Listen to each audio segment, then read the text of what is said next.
Ladies and gentlemen, I present the Super Nintendo.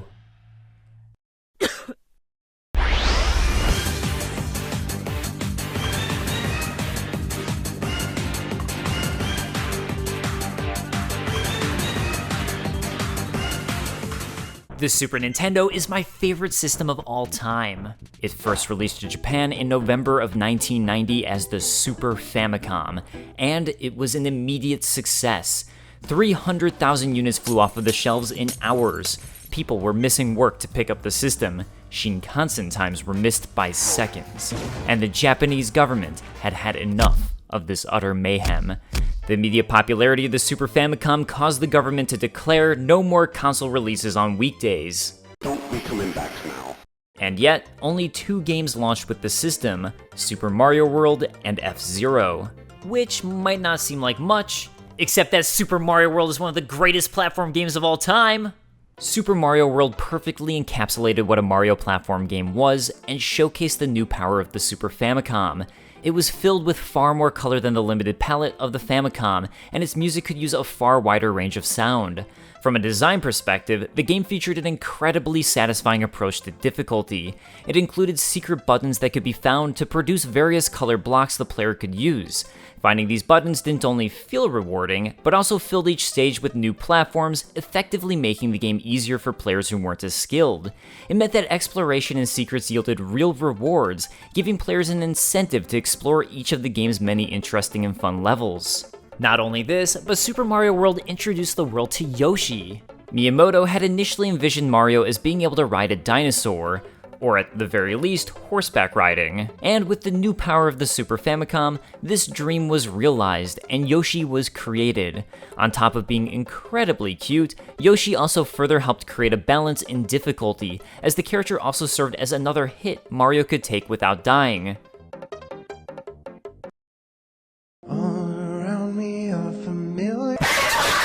Then, there was F-Zero. The Super Nintendo featured 8 distinct video modes programmers could choose in order to maximize the look and feel of their games. These modes included layering effects, with some specializing in multiple layers allowing for more dynamic parallax scrolling. Meanwhile, the most famous of these modes was Mode 7. Mode 7 allowed developers to rotate and scroll assets, which, in turn, allowed them to create various illusions that they could utilize for gameplay or visual flair. Super Mario World utilized this for some of its bosses pulling and stretching. However, other games, like Super Castlevania 4, used this trick to make entire levels rotate as an extra obstacle or for visual effects within the backgrounds. Many games utilize Mode 7 to create a sense of depth for enemies flying from background to foreground, or vice versa. F-Zero utilized this mode to showcase racing in a whole new way. While racing was by no means a new genre, Mode 7 truly upped the ante for showing speed and intensity within a racing game on consoles. By using Mode 7 to rotate the game's racetrack and city underneath, F-Zero was able to create a unique sense of speed. And soon after that, a third game was released, Bamboozle. You remember? Okay, the game might have been a fine puzzle game, it's just not very well known. So, with these fantastic launch titles, and even more on their way for the North American release, when the Super Nintendo made its way to the United States in 1991, it was received poorly. Okay, I mean by some people. He has a Game Boy, and now he has the Nintendo, and now he'd have to have another unit just for that one game? It doesn't seem right. I'm going to say no, and I'm going to explain to him how people market things to make you spend more money. Some parents at the time weren't happy that they had to spend more money on a new system to play the latest games. Newspaper articles and TV reports showcased this resentment from a certain portion of parents who didn't grasp the difference between the systems. You see, back then, in the early days of consoles, not everyone fully grasped that occasionally you would need to update hardware to play better games. The console cycle wasn't really established in the United States yet.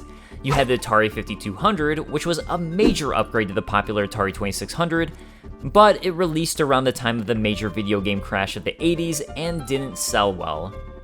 At all. You'd still think that even the most aloof parents could tell the difference between an Atari 2600 game and an NES game, but lucky kids got a Super Nintendo. New Nintendo! She got me the new Nintendo! Beyond just games, the Super Nintendo had another major upgrade on the NES. This baby. The Super Nintendo also upgraded its controller.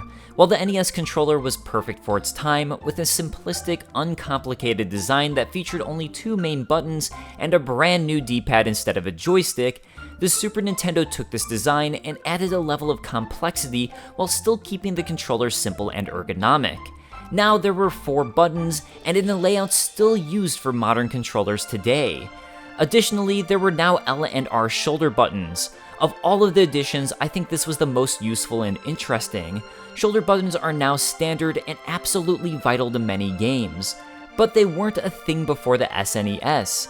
While the Sega Genesis, which was released before the Super Nintendo, featured 3 buttons instead of 2, even that controller didn't have these shoulder buttons. All of this meant that games could be more complex, and the controller didn't sacrifice on simplicity. Too many buttons can definitely be the downfall for someone new, and this was the perfect compromise. Before I gush about some of my favorite games, we also need to discuss this guy. Bamboozle. Sonic! 1989 and especially 1991 marked a pivotal point for Nintendo in the form of a brand new competitor. While Sega had released its Master System to North America in order to compete with the NES in 1986, it didn't perform all that well. However, it released its far more upgraded Mega Drive, or Sega Genesis, to NA in 1989. It slowly gained traction, but especially exploded thanks to their brand new mascot in 1991. Bubsy. Sonic. Leave Bubsy alone! With this brand new mascot in competition, Sega brought the heat. What's free? What Nintendo? Hey! I mean, I don't take offense to that, but rude. Enter the great console wars of the 90s. 2 consoles entered, and people were quick to form allegiances. We lost many brave young children to playground spats. Sonic was known for his speed and attitude. Chili dog. Sega marketed this, as well as the company's growing sports collection, to make the Sega Genesis seem like the system for cool kids who sipped on Capri Sun and wore their hats so far backwards that they were forwards again. Meanwhile, Nintendo kept their family-friendly attitude, basically becoming the Disney of video games. They focused on quality first. Their games would speak for themselves. The Sega Genesis has blast processing. Super Nintendo doesn't. And what if you don't have blast processing? Damn it, Sega! Why do you have to make fun of me so much? I loved Mario Kart. Another loss. The thing is, whether Nintendo liked it or not, they didn't, this competition brought out the best in both companies. It meant that Nintendo couldn't get complacent. It had to innovate, and it had to continue to up its game, otherwise it would lose out to Sega. And as a consumer, that meant that everyone won, regardless of which console they had, thanks to a constant stream of fantastic games. Games like what, you ask? Well, I'm glad you asked. There was the Nintendo Holy Trinity. I don't own Super Metroid yet. Beyond Super Mario World, Super Metroid and Zelda A Link to the Past both built upon their foundations with some of the most memorable games in their franchises. A Link to the Past built on Zelda's theme of exploration with an alternate dimension of Hyrule in the Dark World. With this, players could jump back and forth between dimensions, allowing for an even deeper level of exploration, puzzles, and secrets. While the original Metroid on the NES established the side-scrolling Metroidvania, Super Metroid took that and created a far more memorable experience, improving in every conceivable aspect. Thanks to the upped graphics of the Super Nintendo, every area now felt unique, and Samus's new upgrades and abilities allowed for interesting new ways to explore, with paths that truly made you feel clever for figuring them out. And then there was the rise of JRPGs. Games like Chrono Trigger, Secret of Mana, Mario RPG, Final Fantasy, Earthbound, and, well, so many more fantastic games established the Super Nintendo as the machine to have if you were a fan of this genre. And while JRPGs began on the NES and truly came to market prominence with the PlayStation, it was thanks to the power of the Super Nintendo that they could expand to the large scope of adventure they'd always reached for. These games now looked absolutely stunning, and the soundtracks from these games are still fondly regarded as some of gaming's best, with memorable tracks by passionate composers.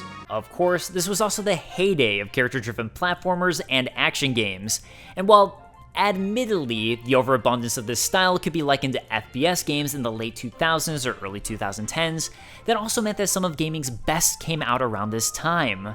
Also, I personally love this style of game, so I don't really mind. Mega Man saw a return to the Super Nintendo in the Mega Man X series, where the best of the original titles focused on limited mechanics with simple and fun gameplay.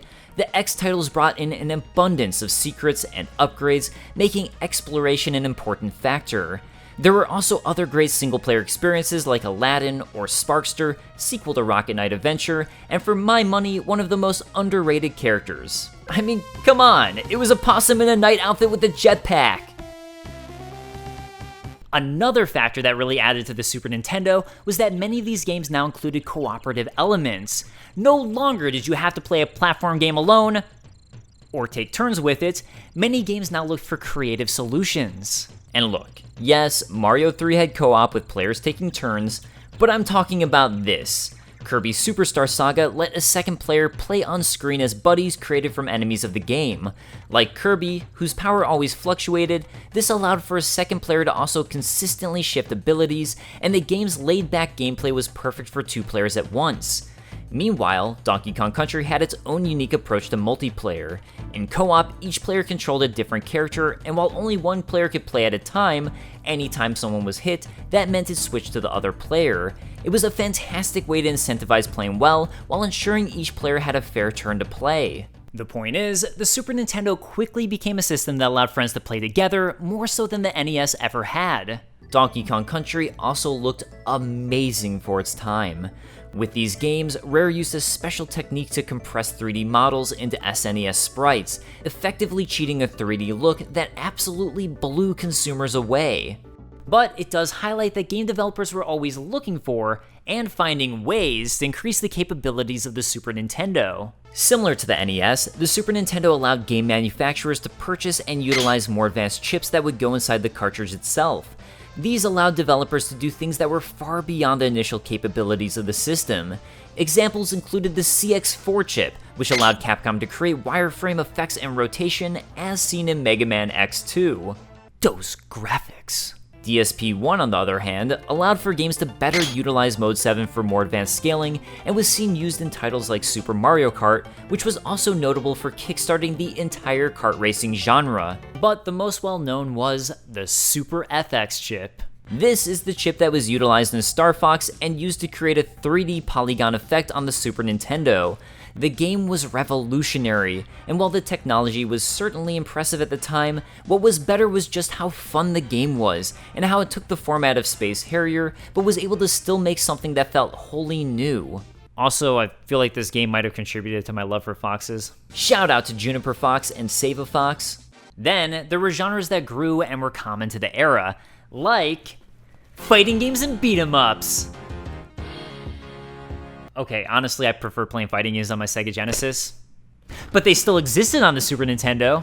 Street Fighter II and Mortal Kombat were by far the most influential arcade fighters, and the amazing thing about this era was, while the NES kind of replicated that arcade feel, this was the first time we started to see consoles mostly emulate a lot of arcade games with good success. There were even console-only fighting games, like Bubsy. Balls 3D. Oi! Oi! Okay, maybe that one wasn't so good. Wait, hold on, I just noticed this. The clown's name is Boomer. How did this game predict 2021 internet culture? I take back everything. 10 out of 10. There were, of course, new genres, innovative ideas, and games that felt like true risks that came during the Super Nintendo era. I'm talking games like ActRaiser, which was a totally unique god simulator which combined city building with action platform game design, or Harvest Moon, the first farming simulator game, and one that showed how strangely fun and addictive simple chores could be. Take Ogre Battle, a completely unique tactical RPG that deserved far more attention than it got. All of the games hit that perfect point of still looking and sounding good today thanks to good pixel graphics and art design. It was a magical era that took many of the lessons learned on the NES and applied them to a new generation. And while I love indie games today, there's something special about AAA game studios investing all of their money and talent on these kinds of games. And while many of these games aren't that complex, I think that's part of what makes them still hold up today. At the end of the day, a good game doesn't always need a ton of bells and whistles. By taking a simple mechanic, say jumping on platforms while avoiding enemies, and mastering this design, you have yourself a timeless game. And that's how I think of the Super Nintendo. It's absolutely timeless, and 30 years later, I love the system just as much today as I did when I first played it as a child. While the Super Nintendo struggled at first in the United States thanks to high competition from the Sega Genesis, eventually it pulled away. Around 49.1 million SNES consoles sold worldwide, and in the US, by the end of its life cycle, the SNES had narrowly beaten out the Sega Genesis in sales by 2 million systems. Today, the Super Nintendo lives on thanks to its legacy. Gamers can pick up collections of these games, play many on the Switch with the Nintendo Switch Online membership, or even enjoy modern games that knowingly, or unwittingly, have taken inspiration from some of Super Nintendo's finest. Thank you, Super Nintendo, for a lifetime of memories.